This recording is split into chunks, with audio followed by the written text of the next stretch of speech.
Hi everyone and welcome to this new channel. My name is Natoji and today this is a review of the Amazon shop. A review for beginner # mid-game player who are still wondering where can you get your freebies, your free dailies, also where to spend your resources and where not to spend your resources. So I will break it down in every single section and also in the link description below and on the timeline of the video by chapters to make it easier. So let's start with the package here. So the package, as you can see, this is your pay to support, pay to progress, or pay to win section. I'm not gonna spend too much time here, but as you much know, if you buy like me, I bought the summon everyday package, 2 days reward to support the game. I do love the game, so I spend a bit there. You must come over if you take some daily package, of course, and just claim your rewards every single day here. Now let's speak about the resource section here. As you can see, every single day you can get 2,000 of gold for free. This is a little bit, but this is always nice to collect. All the other package are full price packages, so this is totally up to you if you're free to play or if you mini dolphin you want to support or not. But of course those are not the best offer at all. Currently there are some package 3 times the value every single week where they are offering you some gem at very discounted price. So even if you spend money on the game, I do not recommend to look here, but after it's totally up to you. If you feel impatient, you want to grind, or you are on a deadline on the bannier and want to try to pull something, feel free here. On the top left here, as you can see, there is one item you can buy with the diamonds, with the gem, and this is 50 stamina per day. I won't recommend for any free-to-play player to use 100 gem here. The simple reason is you must prioritize 100 gem. You can do a daily discounted summon every day if you want to. So gem and diamond are very precious early on, later on. So I do not recommend to use it. Now, as you can see, I mentioned I'm participating right now, supporting the game. I bought this 30-day package, 100 gems. So from time to time, if I need to top up, I will pick it up. I will pick this 50 stamina 100. But the simple reason is I completed all the game. I got all the coffee grinders. I maxed up my stamina capacity. So right now, from time to time, when I have some time to farm the game, it's very helpful for me to add up some stamina. But otherwise, I do not recommend you spend anything here and come here to get every single day your 2,000 gold. Let's speak here about the hero growth. This is a very important topic and it's going to take a little time. First, you have here the star pieces, the yellow cone. Before to spend anything here, you must save at least 30 star pieces. You will gather about 100 over 120 very once you complete the whole stories and more. So but you must save them 30, and the simple reason is this. So this is your island, and after a certain point you will be asked if you want to upgrade to put 1-star pieces on the key building of your island. So by the way, I did a very nice guide about the even hold island, all to optimize your grind here, your progression, your island development, and I will put it back in the description below, and also here I will put a card if you want to have a look into in more details. But to come back on the star piece, this is why you don't want to spend them first here. You want to save 30, at least 30.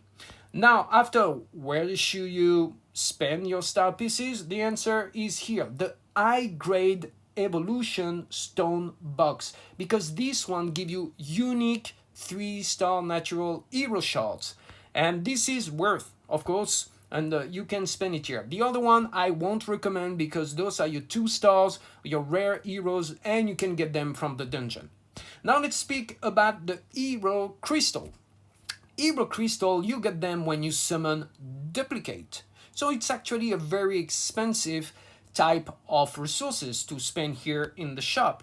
So you must know, first of all, that when you have a you summon a duplicate, a 1-star unit, you've got 1 hero crystal. If it's a 2-star rare hero, you got 8 hero crystal. And if it's a dupe of a 3-star unique hero, you will get, I believe, 50 pieces of crystal.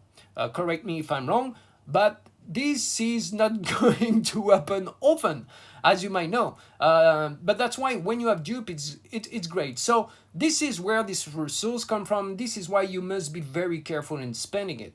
So before to spend anything here for shards, the priority should be for the long term, for the hero crystal, to use them here on your heroes and to limit break them. So as you can see here, I started to limit break my Tanya here. And this is the most important. And I did the mistake to spend on some shards. I should be already level 66 with her.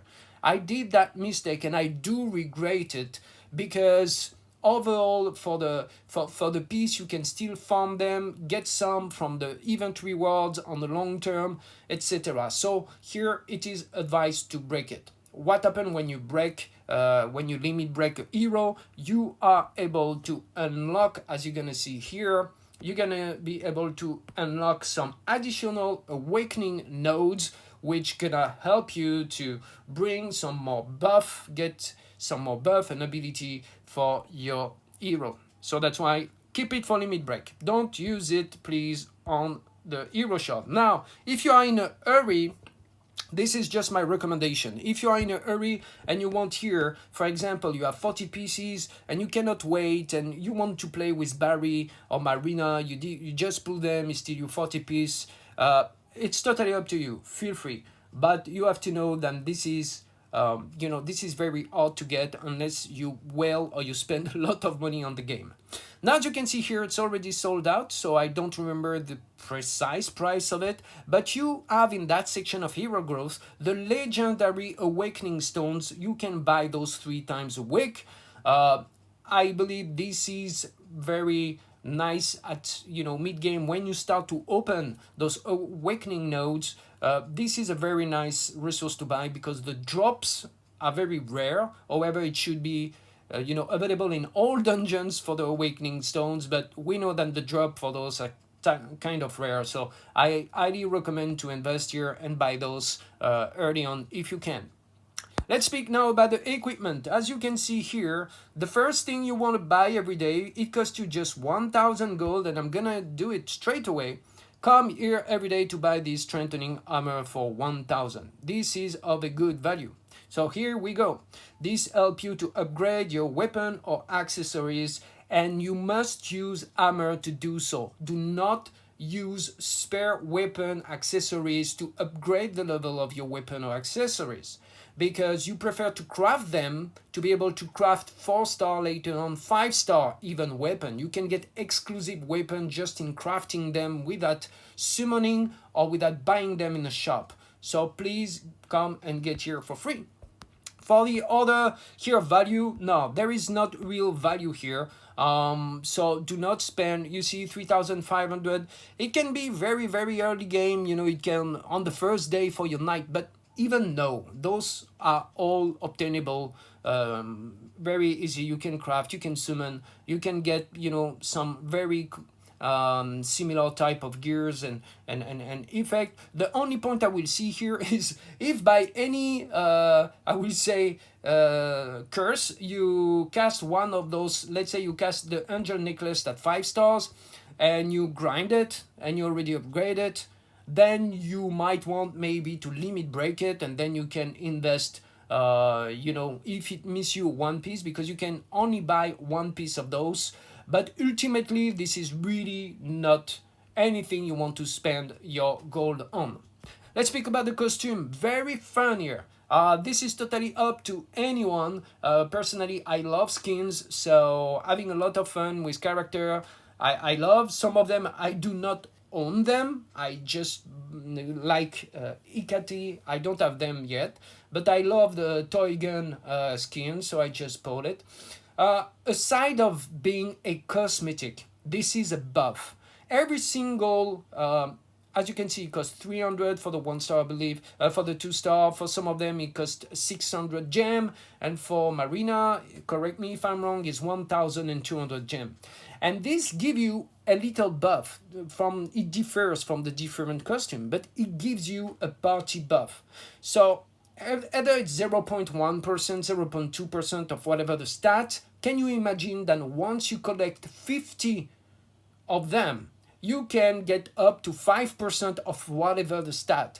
And it will really help you on the end game for the PvE, for the even all tower. This is those kind of percent which matters. So actually, this is very nice. They included the cosmetics, the skin, also as an upgrade, as a consistent upgrade for your account, for the buff, for your party. So feel free here. Purple coins. You've got few of them in each and every world you are going through, so you must know about it. What should you buy? Number one, the coffee grinder should be your priority. You need up to 5 coffee grinder to be able to recharge your stamina. And on the top of it, when you do so, you gain 1 more stamina on the total capacity. So here, you want to buy first, the coffee grinders. Then, once you complete the recharge with the coffee grinders, you will buy the stamina. And once you complete all the stamina, you will buy the star pieces. We mentioned why. You can get high grade box and first for your island, etc.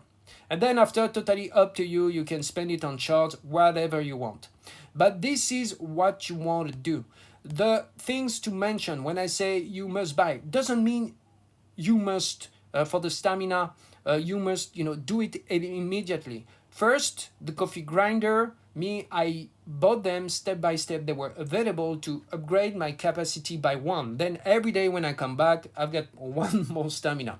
So as you can see here, you will start the game at 65 stamina capacity. And once you close all the story like I did, you will get 72 with the coffee grinders. And then for the stamina, I highly recommend, this is really to use them once you complete the story and etc. For the simple reason is, they are, after you don't have such a lot of resources, a lot of stamina rewards because you completed all the story. So this is when at the end, when you complete it all, you start to use those stamina. You can start early on, it's up to you. So this is it. The mid-age, we all know about it. Every time you summon 1 hero, you get 1 ticket. And once you reach 300 of them, as here, you can spend it to buy some exclusive, as you can see here, weapon and also some exclusive 3-star hero. So to resume it very quickly, because it's a question people always ask, what should I buy?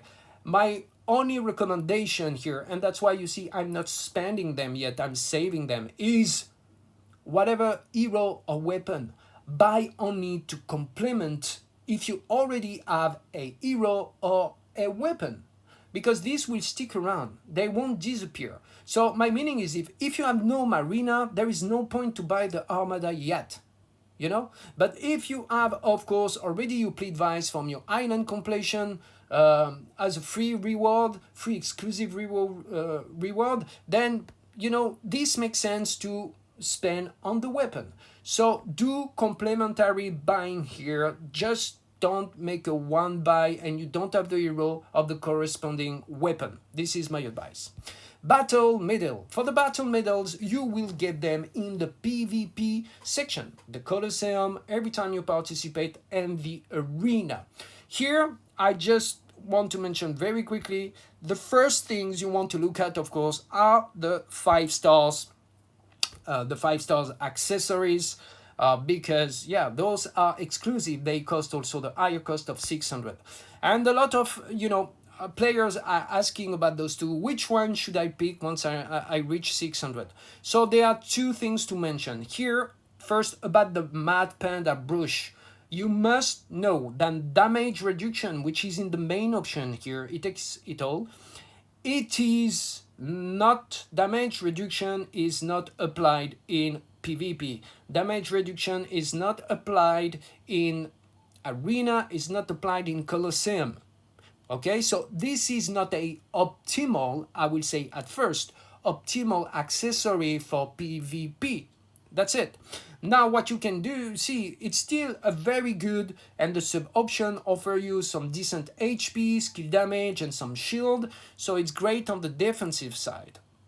But this is not optimal for PvP. Now, when you come on the Minotaur's necklace, as you can see, the skill damage is 5% higher. You have a little bit of crit chance.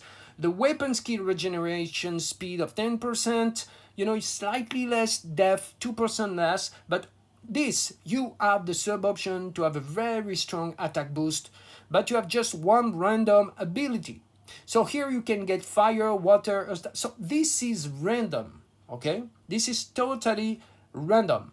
So be aware of this, meaning if you have your knight and you cast this one, probably you won't get the right sub option. But what you can do afterwards, you can option change it. So this is why overall this will be more versatile if you want to use across PvP and PvE.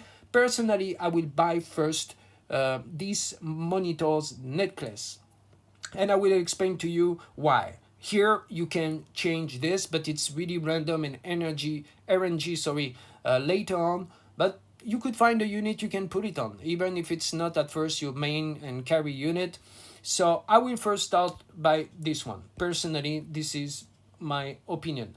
Now for the other ones, I'm not gonna review it. They are pretty nice gears. Later on, afterwards, when you buy the exclusive here, the shield is this one is very actually used and buy for the knight, you know, for people who are running a knight or running Craig or running any hero would need a shield. This is a pretty good stat shield overall. You have max of 2 random abilities, and they are very versatile. You can use them everywhere. But for the weapon and all the other stuff, those most of, I mean, the unit heroes have their own exclusive, so ultimately you don't want to spend it here.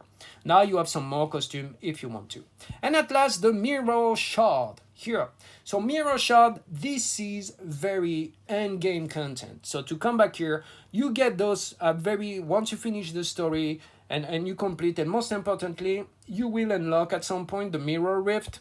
But even when you start to unlock it, to get through that rift, you really need to have, you know, overall speaking, you need to have 63 level weapon, everything, full max, and even limit breaked to be able to survive those dungeons. They are very, very end game. So you should do not worry early on the game, mid on the game, even when you complete the story. This will come once you complete all and start to limit break 4 units, and then you can steadily come here and farm some Mirror Shard. That is why those accessories will be very important for your end game PvE progression. Also, the option change stone on the way as mentioned earlier. Now, before to leave that video, just to remind you about the battle medal, so you can get those consistently in also Arena but also Coliseum. So I will put a guide on the link description below about my latest guide on the Coliseum, all to, you know, team building and positioning strategy, which is very important to be able to grind as much as you can on the Coliseum. I haven't done mine yet, but I just want to check. So I'm not even fully 63 or whatsoever, but here I believe I'm in a good shape currently right now. I've got 1 win. I'm happy about it on the def. And so as you can see, I'm level 60, level 50 Barish is not even max. However, I'm very happy because currently I'm sitting in the diamond one. I'm very close to get into, close, yes, more or less, hopefully to try to get into the top 100. And this is, as you must know, your best weekly rewards to get your crystal early on in the game, in the mid game, end game, whatever. This is very fun. So please check it out. Check this guide out if you want to upgrade your game here. Thank you so much for watching. Feel free to drop a like in the section below if you find this review this guide of the shop, of the Amazon shop, helpful to your progression. Also subscribe to the channel for some more Guardian Tales content as well. I wish you all to be safe, to be well, and until next, cheers.